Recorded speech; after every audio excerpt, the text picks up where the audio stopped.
Hello, this is Will Faerber from Art to Ride, and today we're continuing our series on developing the working trot and how to do that on the lunge line. So as I've been showing you how to use the side reins from a more upper position when we start to bring horses up, and what a good test it is to see if they're ready to come up or not. Now this is Zoolander, being a little fractious here this morning. So notice we start out with just no side reins at all, just letting him stretch down, because I want to show you that prerequisite. The horse must be stretching all the way down and staying consistent in all three gaits before you think about trying to bring them up, generally speaking. Now Zoolander is a horse that we rescued. He was going to be put to sleep because his owner fell off of him, which is kind of a strange idea, but that's what we were told. So we had him for a while, but his feet were so bad. His previous owners did nothing but run him around on the end of or rather loosen a ring, and he pulled off his feet so many times he had bad feet infections and this sort of thing. So we finally just turned him out because we'd spent a lot of money trying to get his feet healed up, and just figured the best thing for him, as it turns out to be, was just to turn him out and let nature do its course, which it did, and his feet came back. They're still a little on the sensitive side. We have to be a little careful with him. But as you can see, he's striding out quite nicely now and starting to do very, very well. So he's been back with us for about, 6 to 8 or 9 months, something like that. I'm not sure exactly right now, but something like that. He came back out of pasture. He was extremely overweight, which had always been a problem with this horse. He's a very easy keeper. So he'd always have trouble keeping the weight off because we couldn't work him due to his feet being so bad. So finally all that's coming together. As you see here now, he's taking a beautiful shape and stretching all the way down. Now this is Damien, our associate trainer, who's working him on the lunge today. Does a little canter, and you see how the neck stays out pretty nicely. Not stretched as nicely as I would like it to be, but still working over his back pretty nicely.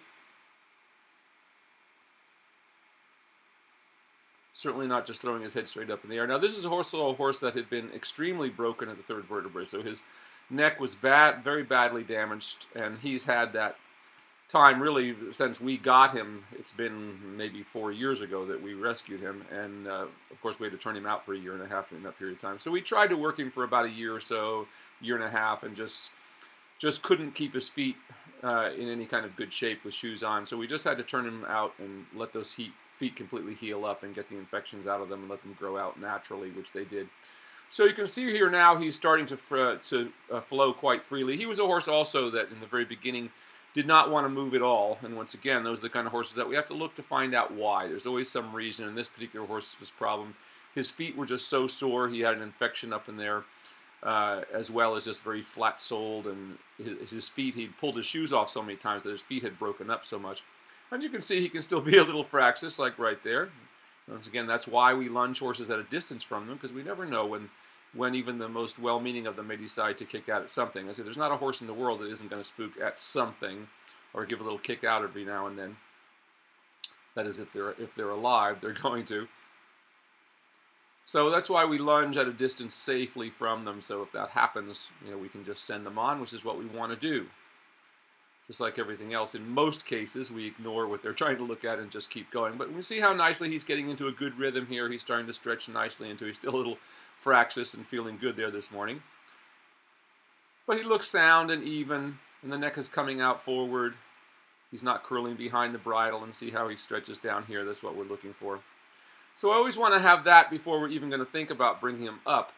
So that's what we're looking for right there. Notice as he gets that neck down, how all of a sudden the trot becomes a little more cadenced. That is, you see a little more accentuation of that rhythm, and we see a little bit of lift off the ground. That is the thrust of the hind legs beginning to lift the front end off the ground, which is the only way a horse ever can become light. So now we'll just turn around. We'll do a little more lunging here, still with no side reins on.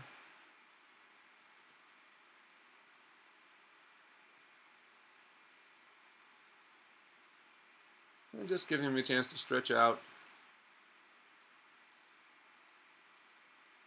Just like that. This is what we're looking for, that neck to come out and down. And then once we get that, then we begin to open up the circle.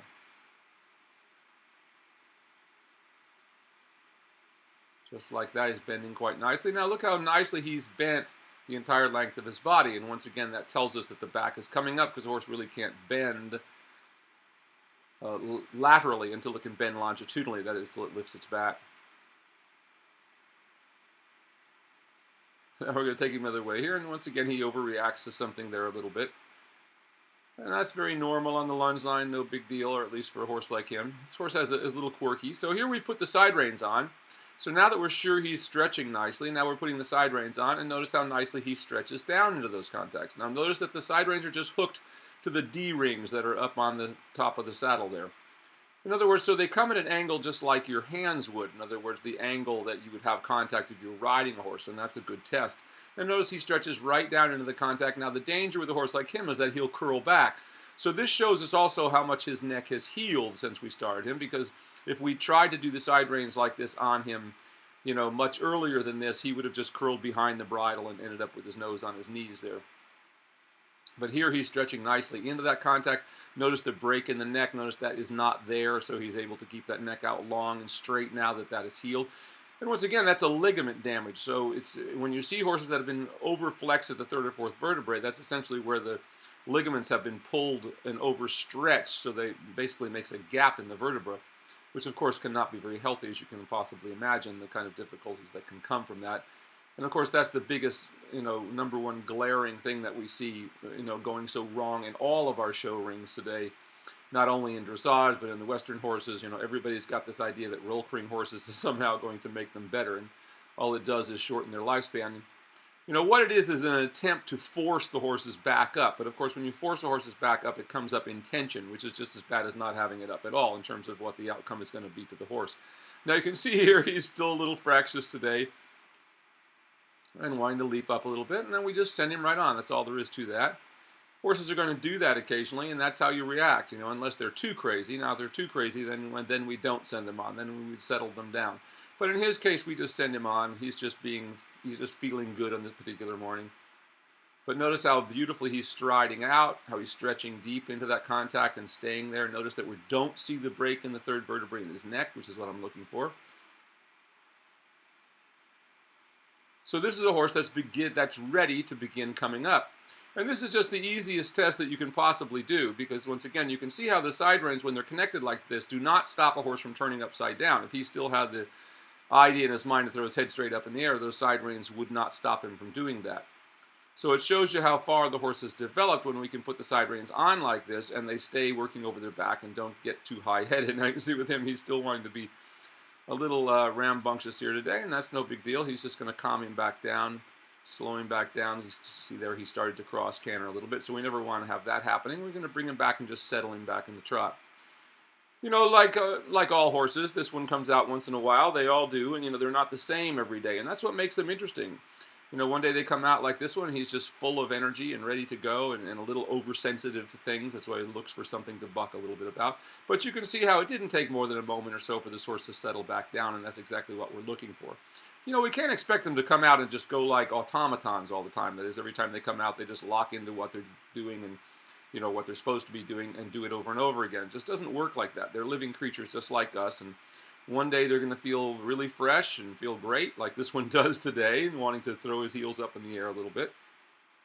And another day they're going to come out and feel like they don't want to move at all, and that's very, very normal from day to day. And that's what makes training of horses interesting, is that every day, we have a different animal that we have to work with. It's the same animal, of course, but, he may feel a lot better. He might be a little stiff from the work that we did the day before.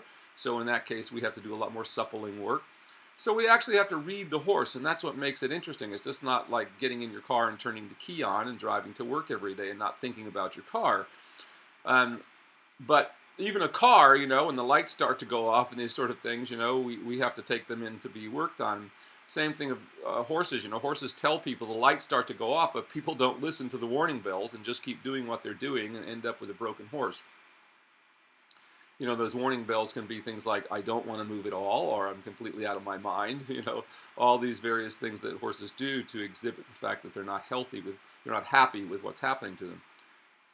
But once again, you can see how beautifully he's striding out now. There's no break in the neck. He's reaching out to the contact with those reins, but yet he's not being able to stretch all the way down. Look how nicely filled out the top of the neck is. Now he's just starting to come up.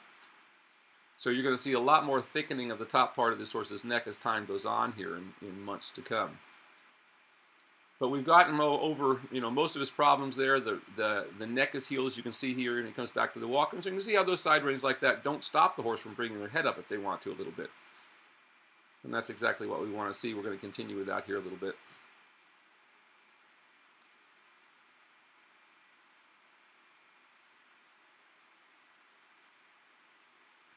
And once again, we can see him stretching down into that contact again.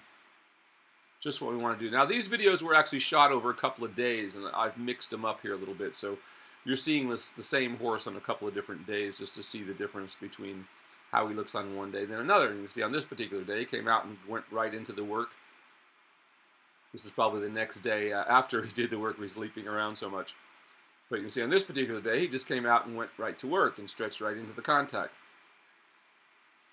Now, if you start to lunge in this way, and you see the danger things of the horse throwing its head way up in the air if it gets away from you in the canter, or if it starts to overbend when you put the side reins on like this, the horse isn't quite ready to do this yet. So this is just a wonderful way for you all to test where your horses are at in their training and whether they're ready to come up or not. And of course, once they are, we always want to still start with the stretch all the way down. Then we can put the side reins on, as you see here, and then just gradually shorten them a little bit till we bring the horse up. But this is about where we'd like this horse to be. His neck is out straight. Once again, this is a horse that's not built with a real high head and neck set, so he's never going to have a real high head and neck position. His neck goes straight out of the body, which is how it is on most of our horses, unless you happen to own a Friesian or one of these $1 million warm bloods that are out around today that have these big, giant, sloping shoulders and necks that come out like a saddlebred. But most horses don't have that, and that's where people make the biggest mistake, is trying to make their horse, look like somebody else's horse that has a totally different conformation. And of course, that shoulder is the biggest thing we have to look at. All horses, as long as they have some degree of ability to flex in the hocks, can ultimately learn to collect, which is once again the thrust lifting the forehand off the ground. But the head and neck will be in a different position. So you can see right there how he just reacted to him picking up his hat there a little bit, very normal. And he goes into a little bit of canter, and he's going to bring him right back down and let him settle in. So once again, this is lunging with the side reins up off of the D-rings, off the side of the saddle there at the top there at the pommel. And that's exactly how you want to hook them. If you have a surcingle, you can just hook them up to the top rings. That's why a surcingle is set up with different sets of rings, so you can alter what you want to do. But as we try to bring a horse up, if we tighten side reins that are along the side, down at the level of the bottom of the saddle, how we hook them when we're just beginning, that's going to just draw the horse's neck over and pull him over onto the forehand. Whereas when they're up above like this and loose, the horse just can stretch into them, as you see how beautifully this horse is doing. And he's staying there just like that, just what we want to see. So when a horse is capable of doing that, we know they're ready to do the same thing, or at least they're going to be ready soon under saddle. Now remember, the whole point of doing all this lunging work is see how the horse, that's how we'd like the horse to go. So when I put him on the horse, this is exactly what I'd like to see. Now, sometimes horses are not strong enough yet to be able to go in the same way that they do on the lunge line, and that's why we do the lunge work. When they get strong enough, they'll be able to move just like they do on the lunge line with you up there. One of the old sayings about dressage was that, the purpose of dressage is to give the horse back the freedom that it had of movement before you put a rider on it. So once again, that's the point of all this that we're doing, to strengthen them so that when we get up, we can recreate the same trot. So if we can't recreate the same trot, we would know the horse simply hasn't developed enough strength to be able to maintain that same trot, with the weight of a rider. And once again, don't forget that the weight of the rider themselves makes a big difference, If you're someone the size of Damien here, probably weighs about 100 pounds, it's very different than if you are a 250-pound man or 50-pound woman, as the case may be. So, weight does make a difference. That's why we put little jockeys on racehorses, so they're not having to carry a lot of weight that's interfering with their movement. So the same thing is true of a horse, So if you're a big person, it may take you longer to get your horse a little stronger, before you're going to be able to do the same work. So you have to take all these things into consideration. Think of correct work with the horse of lifting its back. It's like weightlifting for a person. It's strength training. It's not. There's a little bit of endurance training, but for this kind of work, it's much more about strength training than it is about endurance training. Especially if your horse has any thoroughbred blood in them, because thoroughbreds, any kind of hot horse gets fit very quickly. I've talked to you all about racing before. If you know how you've ever been around racehorses, it only takes about 10 minutes to train a horse on the racetrack. And you'll see how fit they are. All they do is trot one way around the track and turn around and do a little hand gallop, most days, and then one day a week they breeze them, and that's all there is to it. And look how fit they are. So that's how fit they get very, very quickly if they are of a hot type horse.